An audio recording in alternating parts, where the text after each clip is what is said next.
Lorsque Chris s'est rendu au poste de police, un seul policier, l'officier Dean Millet, l'a écouté.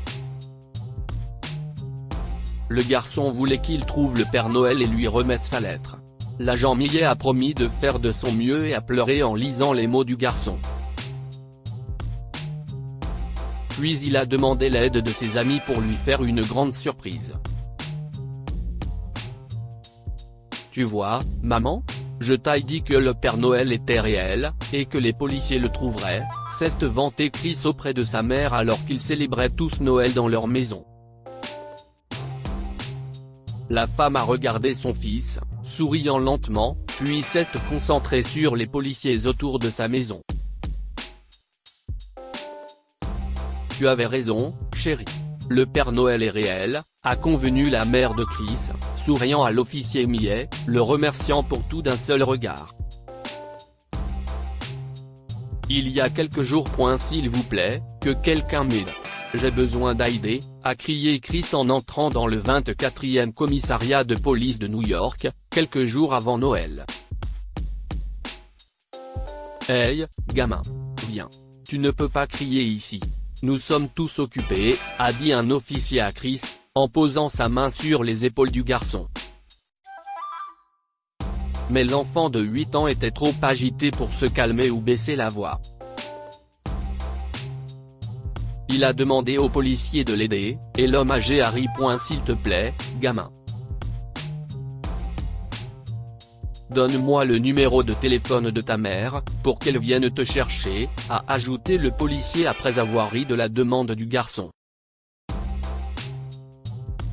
Même à son âge, Chris savait qu'il était renvoyé et il a fait demi-tour pour sortir du commissariat.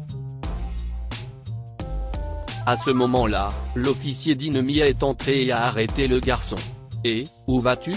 Où est ta mère ? Elle est à la maison. »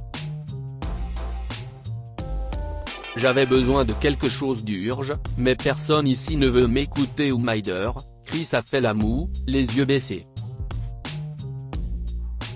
L'officier Millet se sentait désolé pour l'enfant et ne voulait pas le laisser sortir maintenant que la neige s'était accumulée.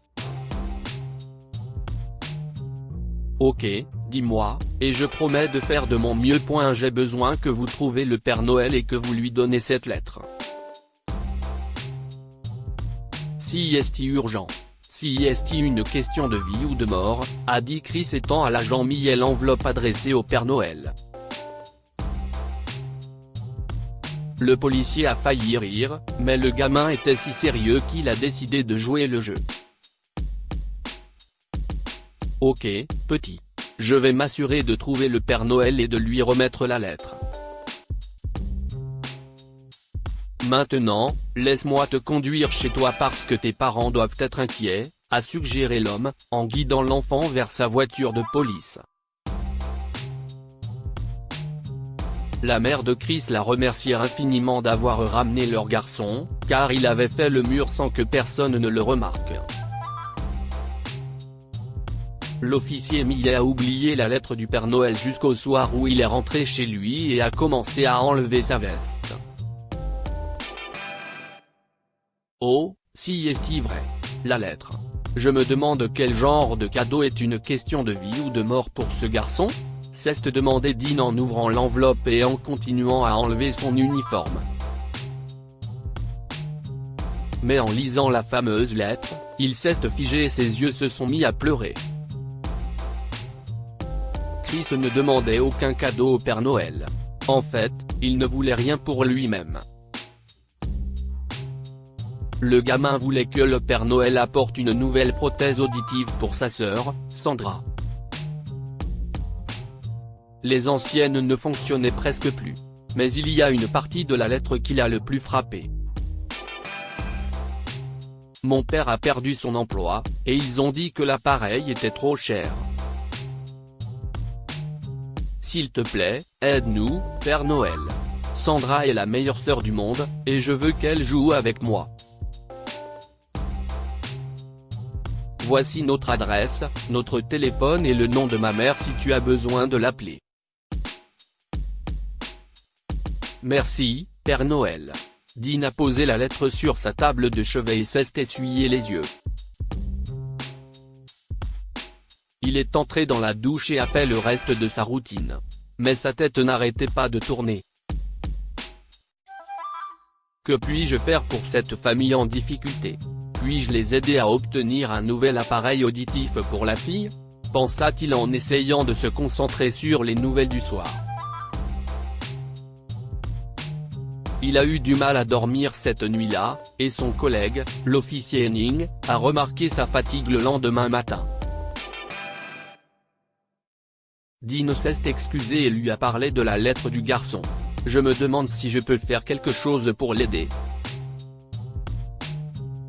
Mais je ne sais pas combien coûte cette prothèse auditive. Je parie que le salaire d'un flic ne serait pas suffisant. Mais si est-il presque Noël, a-t-il expliqué, se sentant frustré par toute cette affaire. Vous savez quoi?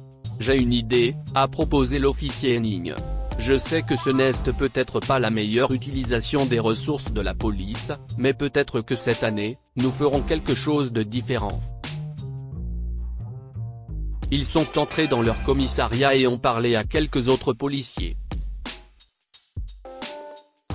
Tout le monde a accepté Ryder, et le responsable informatique a pu trouver les informations médicales de la sœur de Chris. Après avoir parlé au médecin de la jeune fille, ils ont découvert le type d'appareil auditif dont elle avait besoin et ont tout fait pour l'obtenir. C'était assez cher. Celui dont Sandra avait besoin coûtait environ 4 000 $, mais tout le monde au commissariat était enthousiaste à l'idée de faire un don pour cette cause. Au début du réveillon de Noël, ils ont obtenu l'appareil, et le médecin était prêt à l'installer bénévolement. Maintenant, il devait juste le dire à la famille de Chris. Ok, allons à la maison de la fille et surprenons-la, a dit l'officier Henning, mais l'officier Millet l'a arrêté, posant une main sur l'épaule de son partenaire. Attendez. Presque tout le monde au commissariat a aidé, et il mérite une chance de voir le bonheur de cette famille aussi, non? Commente Dean, en se grattant le menton pour réfléchir. Alors quoi est-ce ce qu'on fait? Vous avez toujours le costume de Père Noël de l'année dernière? Demande soudain Dean avec un sourire malicieux. L'officier Henning rit et secoua la tête devant l'audace de son partenaire. Mais ensuite, il a hoché la tête, et ils sont allés le chercher. Quelques heures plus tard, l'officier Henning franchit la porte d'entrée de la famille dans un costume de Père Noël lorsque la mère de Chris l'a ouverte. Il a fait oh oh et a appelé les enfants. Dean était juste derrière lui et plusieurs autres officiers aussi. Ils ont apporté des beignets, du café, du soda, des collations et de la joie pour célébrer ce jour spécial. Les parents de Chris, M. et Madame Peterson, étaient stupéfaits. Mais le garçon sautait partout, tenant la main de sa sœur et lui disant que les policiers avaient trouvé le Père Noël. Ils l'ont fait. Ils l'ont fait. Officier Millet, vous avez réussi. Vous avez trouvé le Père Noël, s'exclame l'enfant, et Sandra sourit aussi. Oui, nous l'avons trouvé, petit. Et nous avons une énorme surprise pour toi, petite Sandra, révèle Dean en montrant une boîte à la fillette. Elle contenait l'appareil auditif dont elle avait désespérément besoin. Chris et Sandra crient d'excitation et vont directement remercier le Père Noël pendant que M. Peterson parle avec d'autres officiers. Présents. Lorsque le choc initial de leur visite s'est estompé, l'officier Millet a pris la mère de Chris à part et lui a tout expliqué.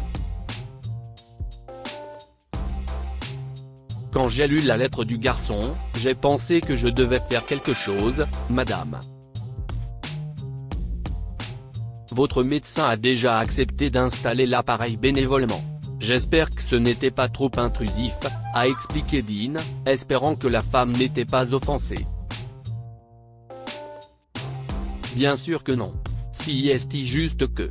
Je n'ai pas de mots pour exprimer à quel point je suis reconnaissante. Chris m'a parlé de la lettre quand vous l'avez ramenée ce jour-là. On a dû leur expliquer, lui et Sandra, que le Père Noël n'existait pas. Parce qu'il n'y a aucun moyen de se le permettre cette année. Ils ont tous les deux terriblement pleuré. Ça. Eh bien, voir mes enfants si heureux à propos du Père Noël, et le fait que ma fille a un appareil auditif. CIST magique. CIST comme si le Père Noël nous rendait vraiment visite, marmonne la femme, la voix tremblante d'émotion. Dean sourit à la femme et ses yeux se dessèchent à nouveau. Cette situation ne faisait définitivement pas partie de la description de son travail. Mais il a appris qu'aider les gens signifie parfois faire plus que ce que l'on attend de vous. Que pouvons-nous apprendre de cette histoire? Les bonnes personnes se surpassent. L'agent Dean Millet a décidé d'aller au-delà de ses fonctions pour aider un petit enfant à Noël. Si tout le monde pensait comme lui, le monde serait meilleur. Laissez les enfants croire au Père Noël. Parfois, les adultes ont besoin d'y croire aussi. Malheureusement, la famille de Chris a dû lui dire la vérité sur le Père Noël parce qu'elle ne pouvait pas acheter un appareil auditif à Sandra. Mais quelqu'un a ramené l'esprit de générosité dans leur maison, et même Madame Peterson a recommencé à croire. Partagez cette histoire avec vos amis. Elle pourrait illuminer leur journée et les inspirer. Lire aussi, un officier de police pardonne une famille en train de voler dans un magasin et leur offre un dîner pour Noël. Cette histoire est inspirée par l'histoire d'un de nos lecteurs et écrite par un rédacteur professionnel. Toute ressemblance avec de véritables noms ou lieux est une pure coïncidence. Toutes les images sont utilisées uniquement à des fins d'illustration. Partagez votre histoire avec nous. Elle changera peut-être la vie de quelqu'un. Si vous souhaitez partager votre histoire, envoyez-nous un mail à info@amomama.com. Abonnez-vous à Amomama sur Google News.